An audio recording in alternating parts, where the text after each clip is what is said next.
This is Dopamine Nation by Lembke. I want to share with you today why I found it valuable. Dopamine Nation addresses how we have access to so many stimulatory things in our society nowadays. We have access to pharmaceutical drugs, highly processed foods, we have video games, we have social media, we have curated content, shows. Like everything nowadays is designed to kind of capture us, and it's very stimulatory. We can hit the pleasure button over and over and over and over again. So much more accessible to us than what was available to our ancestors evolutionarily. The book is presented in both an empathetic and also a science-based approach on how we can adjust our pleasure-pain balance within our brains. So probably the main concept in the book is the pleasure-pain balance. When we're engaged with excessive pleasure, stimulatory things, our brains adapt. What goes up must come down. We're oftentimes reaching for something that will quell the pain, but our brain adapts to that, and it kind of becomes the new baseline. And so we're constantly like searching for more. The avoidance of feeling discomfort and reaching for the pleasurable thing is actually creating discomfort in and of itself due to us adapting to that stimuli. Dr. Anna Lembke, she's providing strategies. She talks about how the prefrontal cortex can potentially be enhanced by telling the truth due to the neural circuits associated with that. You got to practice telling the truth. She addresses dopamine detoxing. If there's something that we're pushing the pleasure button on quite a lot, it would actually be very helpful to scale back on that behavior for some time. And you will probably feel worse for a little bit, and then things get better because the pain-pleasure balance will readjust. She addresses this even with pharmaceutical painkillers or alcohol in order to try to feel less anxious or to feel less pain. And as time goes on, sometimes that can actually create pain. Good to know that she talks about is finding strategies, while initially painful, can actually help reset the pleasure-pain balance. For me, the cold plunge. I had a cold plunge at my house. It's very difficult to get in. Sometimes you got to get partially in, and then you get out and you're like, okay, we're doing this. And you feel the discomfort, you feel the cold. It's painful. The first little bit is the most difficult. As you sit there, as you feel the discomfort, you adapt to it. The first minute, 2 minutes is difficult, and then your breath slows down, then your heart rate slows down. Your body says, okay, I can do that. For hours after, you're gonna have more dopamine, more motivation, more focus, more noradrenaline. That translates to feeling better for hours afterwards. So it's like that those whether it be 5 minutes, 10 minutes, 15 minutes of discomfort, you get like the rest of the day is going to be better. Same goes for exercise. And we throw meditation in there as well. One of the things that I loved about this book was it's like empathetic and clear-headed at the same time. Anna Lembke's patients, like it humanizes the struggle, maybe the commonality, the tendency for people to reach out for something. That's a human struggle. Really what we ought to be seeking out is connection to ourselves, our values, to other people, to the behaviors that are actually going to make our life better.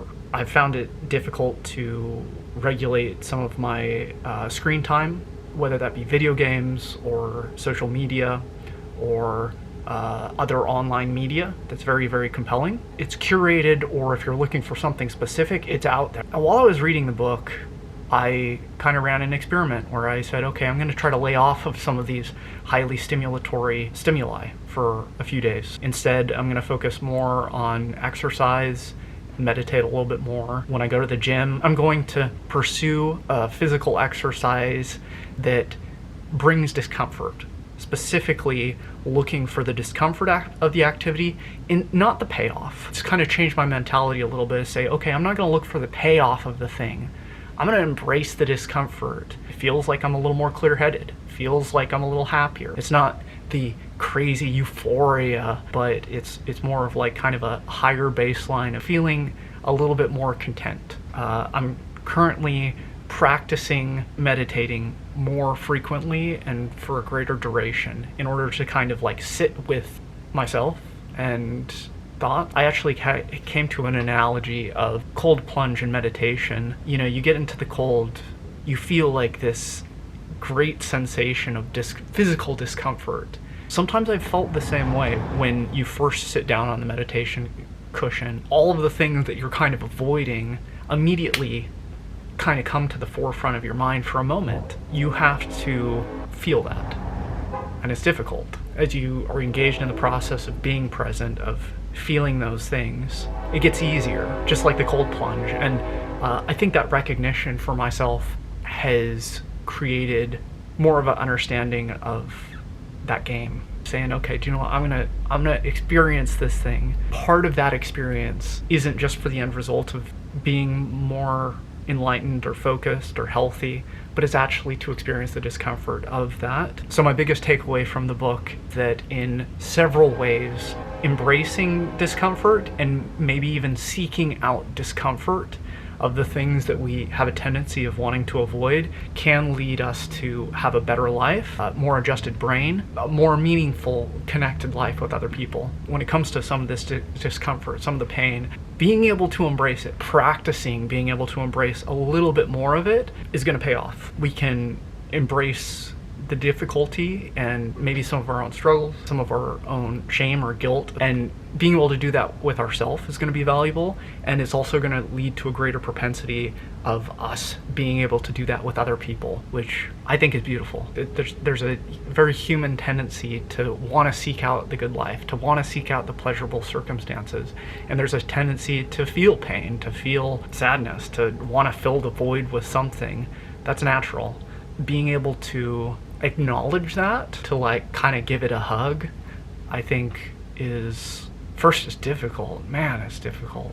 But like, that's the way. The more we practice that with others, the more we can practice it with ourselves, and vice versa. I can highly recommend reading the book. It's lovely. It has strategies for how to be happier, more connected to others, and have a greater understanding of how we can cope with the super stimuli that are so prevalent in our lives, and how to have better mental health. We can help other people have better mental health and stability, be a little bit more adjusted in the world these days. I hope that you enjoyed the book as much as I did. If you read this book, there will be some strategies in there which you can use to feel happier and maybe engage with a little bit less, the craving sensations. Maybe you can have a better understanding of what that is. My name is Taylor, and I have various thoughts about things. For future videos, I hope that they'll be meaningful or help me and you live a happy, fulfilled life. If this interests you, or if this has been valuable so far, feel free to subscribe if you want to. That'd be nice. I'd be very interested in what you think about this topic. How can we cope with super stimuli, and how can we embrace discomfort? How can we embrace ourselves? How can we embrace others in the journey of living life and coping with life and having a fulfilling one? Wow, that's the thing, isn't it? That's the one. If you liked this video, hit the like button. May you be well and create wellness around you. All the best wishes. Farewell.